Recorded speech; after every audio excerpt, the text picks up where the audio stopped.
সামিরা প্রসঙ্গে, সামিরা সামিরা যেই সালমান শাহর স্ত্রী, ওই হিসেবে ওনার প্রতি যথেষ্ট রেসপেক্ট আছে, কিন্তু ওনার বিভিন্ন সময়ের বিভিন্ন কথাবার্তা এবং ওনার নিজের যেই উপস্থাপন, এটা দেখে আসলে ওই শ্রদ্ধাবোধটুকু আর থাকে না বা রাখতে পারি না। সালমান শাহ যাওয়ার পরে যখন ওনার ভূমিকা বিভিন্ন পত্রিকায় ম্যাগাজিনে যেভাবে আসছে জানতে পারছি, জানার পরে মনে হইতো যে না, এই উনি সালমান শাহ।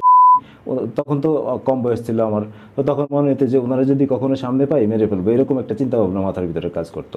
তো ওইটা যখন যত বড় হয়েছি, আসলে ওই ভাবনাগুলো এখন আর ভিতরে নাই, কাজ করে না। তো ওনার এই সালমান শাহ যাওয়ার পরে কয়েক বছর পরে কিন্তু উনি কারে বিয়ে করলো? সালমান শাহরই খুব ক্লোজ বন্ধু বা কাছের বন্ধু, তারে বিয়ে করছে।